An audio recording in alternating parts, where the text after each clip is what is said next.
Moving to our next speaker, Karen Lipson. Are you on? Yes, I am. Can you hear me? Yes. Great. I'm Karen Lipson. I'm an Executive Vice President with LeadingAge New York. LeadingAge New York is an association of not-for-profit and public providers of long-term and post-acute care services and aging services. We were pleased to see the sizable investment that the state intends to make in addressing health equity and the stability of the healthcare delivery system through this waiver. However, we were sorely disappointed to see that the proposed waiver once again overlooks the older adults on Medicaid and the long-term care and aging service system that serves them.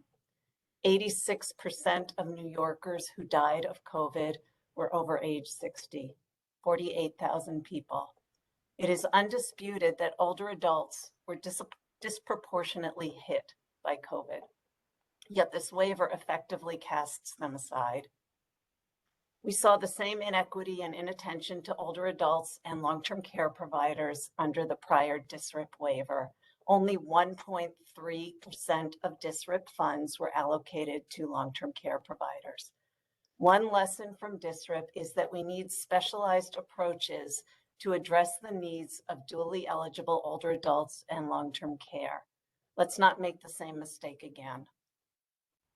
Working towards health equity includes combating ageism in our healthcare system and ensuring access and quality care to individuals with age-related functional limitations.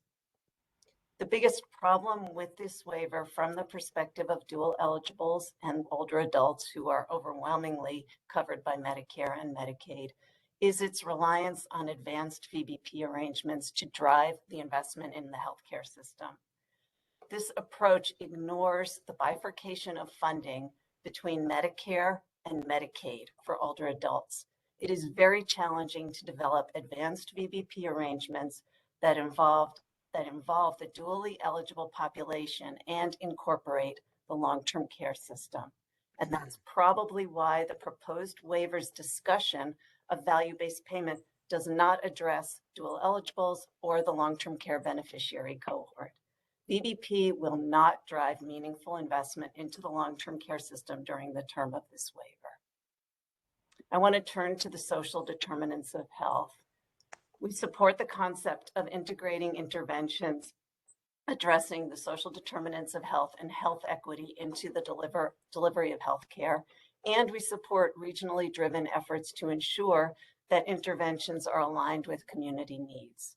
We're fortunate to have a broad array of social care interventions already embedded in our long-term care system, in MLTC and PACE programs, and in the SOFA aging services system. The waiver should not duplicate those efforts. It should not create new layers of costly administration or force plans and providers to reconfigure their services and disrupt existing relationships. It's worth noting that the waiver's approach to social care assessments is inconsistent with the department's current policy of implementing independent assessment for personal care and managed long-term care. We prefer the waiver's approach of allowing plans and providers to conduct assessments. So what should New York State do for its dually eligible older adults? It should provide a targeted alternative mechanism tailored for long-term care to drive investment in the long-term care system through the waiver in lieu of the advanced VBP arrangements that are currently proposed. It should address social determinants of health for older adults, in part through investments in service coordination in affordable senior housing. This is a proven model that saves Medicare and Medicaid dollars and helps older adults remain independent in the community. It is not technically supportive housing. That is a different model. For older adults who need 24/7 supervision and support, but do not need skilled nursing care and cannot access that 24/7 support in an independent living setting, we should invest in the Medicaid assisted living program. For Medicaid beneficiaries who require nursing home care and cannot access the skilled nursing they need in the community, we should provide operating support for small house and greenhouse facilities. We should support the reopening of adult day healthcare programs, and we should invest in social care for dually eligible older adults who don't need long-term care services. They have a gap in access to social care services.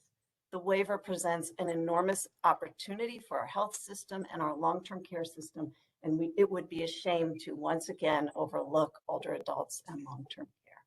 Thank you.